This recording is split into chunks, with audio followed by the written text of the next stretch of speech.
ಏನಾದರೂ ಮಾತಾಡೋತಿದ್ದ? ಹೌದಣ್ಣ, ನೀನು ತಪ್ಪು ತಿಳ್ಕೊಬೇಡ. ನೀನೇನೋ ದೊಡ್ಡ ಮನಸ್ಸು ಮಾಡಿ ನನ್ನನ್ನು ಕ್ಷಮಿಸ್ಬಿಟ್ಟೆ. ನಾವೀಗ ಒಂದಾಗಿದ್ದೀವಿ, ನಮ್ಮನೆಗೆ ಬರಲಿ ಅನ್ನೋ ಆಸೆಯಿಂದ ನೀನು ನಮ್ಮನ್ನೆಲ್ಲ ನಿಮ್ಮ ಮನೆಗೆ ಕರೆದಿದ್ದೀಯಾ. ಆದರೆ ನನಗೆ ಯಾಕೋ ಅಲ್ಲಿಗೆ ಬರೋದಕ್ಕೆ ಮನಸ್ಸಿಲ್ಲ.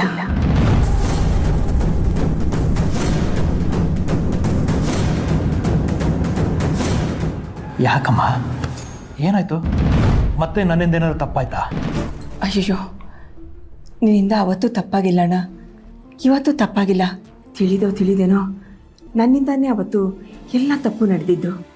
ಹಾಗಾದರೆ ಮನೆಗೆ ಬರಲ್ಲ ಅಂತ ಹೇಳ್ತಿದ್ಯಾ?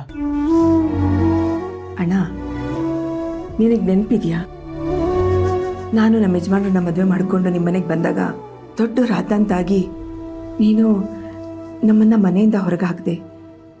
ಆಗ ನಾನೊಂದು ಶಪಥ ಮಾಡಿದೆ, ನಾವೊಂದು ಸ್ವಂತ ಮನೆನ ಕಟ್ಟಿ ಆ ಮನೆಗೆ ಲಕ್ಷ್ಮೀ ನಿವಾಸ ಅಂತ ಹೆಸರಿಟ್ಟ ಮೇಲೆ ಆ ಮನೆ ಗೃಹಪ್ರವೇಶ ಕರೆಯೋಕ್ಕೇ ನಿಮ್ಮ ಮನೆಗೆ ಬರಬೇಕು ಅಂತ ನಿರ್ಧಾರ ಮಾಡಿದ್ದೆ. ಆ ಆಸೆ ನೆರವೇರೋಕ್ಕೆ ಮುಂಚೆನೇ ನಾನು ಬಂದರೆ ನನ್ನ ಮನಸ್ಸಿಗೆ, ನಮ್ಮ ಯಜಮಾನ್ರ ಮನಸ್ಸಿಗೆ ನೋವಾಗತ್ತೆ.